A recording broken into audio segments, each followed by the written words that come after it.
Risky reporters TV. आप देख रहे हैं रिस्की रिपोर्टर टीवी।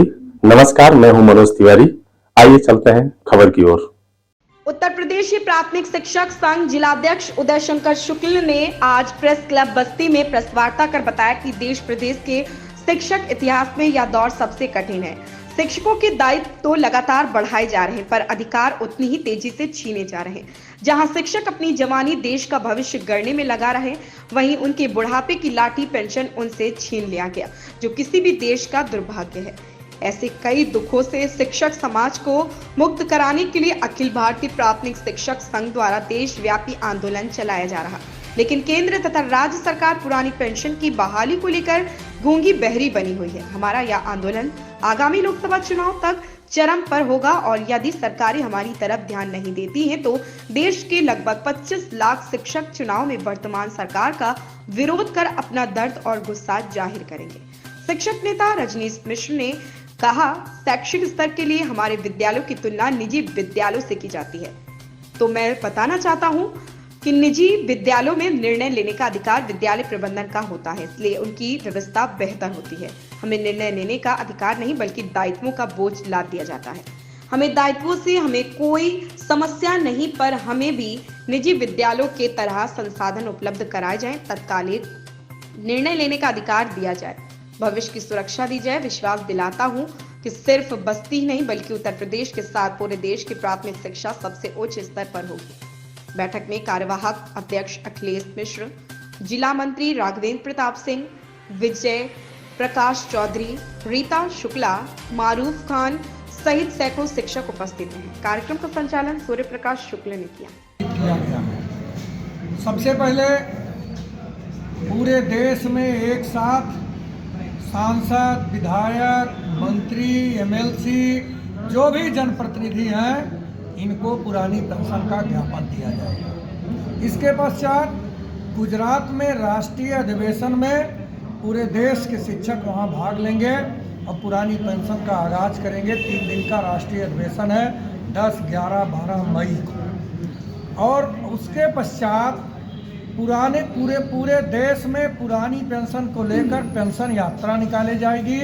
और हम लोगों का प्रयास है कि पेंशन यात्रा हर ब्लॉक में जाए, और अगर ब्लॉक में संभव नहीं हो पाया पूरे देश के ब्लॉकों में, तो सारे जिले मुख्यालय पर होते हुए पेंशन यात्रा निकलेगी। और पेंशन यात्रा का समापन दिल्ली के रामलीला मैदान में, अभी डेट नहीं निश्चित है, लेकिन रामलीला मैदान में देश के 25 लाख से अधिक शिक्षक पहुंचकर पुरानी पेंशन बहाली की मांग को अपना दबाव बनाएंगे और इस सरकार को मजबूर कर देंगे कि 2023 में पुरानी पेंशन इनको बहाल करना पड़े, अन्यथा इस सरकार को फिर 2024 में सत्ता का नसीब न होगा।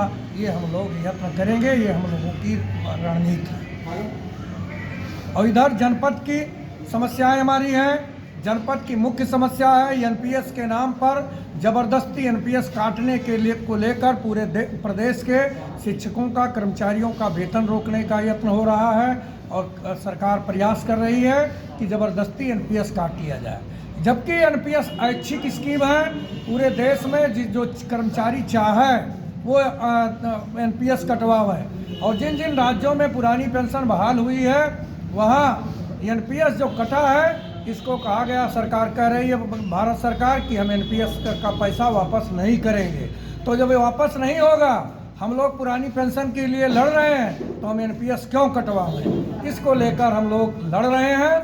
अभी हमारे प्रदेश अध्यक्ष प्रदेश के सारे अधिकारियों से मिलकर कल परसों आज फिर मिल रहे हैं, सबसे मिलकर ये एनपीएस जबरदस्ती कटौती का विरोध कर रहे हैं। और कल भी हाई कोर्ट लखनऊ खंडपीठ ने आदेश किया है, जिन लोगों ने रिट किया था कि एनपीएस जबरदस्ती न काटा जाए, सबका वेतन निकाला जाए। जो चाहे कर्मचारी, ऐच्छिक स्कीम है, उन कर्मचारियों का एनपीएस काटा जाए। तो एनपीएस भी जबरदस्ती किसी का वेतन नहीं काटने पाएगी सरकार। और सरकार की मंशा है कि अरबों रुपया महीने एनपीएस के रूप में 10% एनपीएस कटता है, हमको हमारे खजाने में, सरकारी खजाने में आ जाए और हम अपना लुटावें, जहाँ चाहे तहाँ खर्च करें। और कर्मचारियों का पैसा जो एनपीएस में कटा है 1600 करोड़ रुपए का आज तक हिसाब ही नहीं है।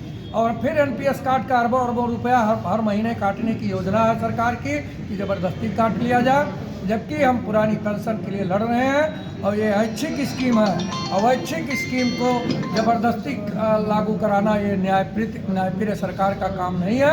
हम लोग लड़ रहे हैं, ज़बरदस्ती नहीं काटने देंगे, चाहे इसके लिए हमको न्यायालय का सहारा लेना पड़े। धन्यवाद। इस खबर में बस इतना ही। बने रहे रिस्की रिपोर्टर्स टीवी के साथ।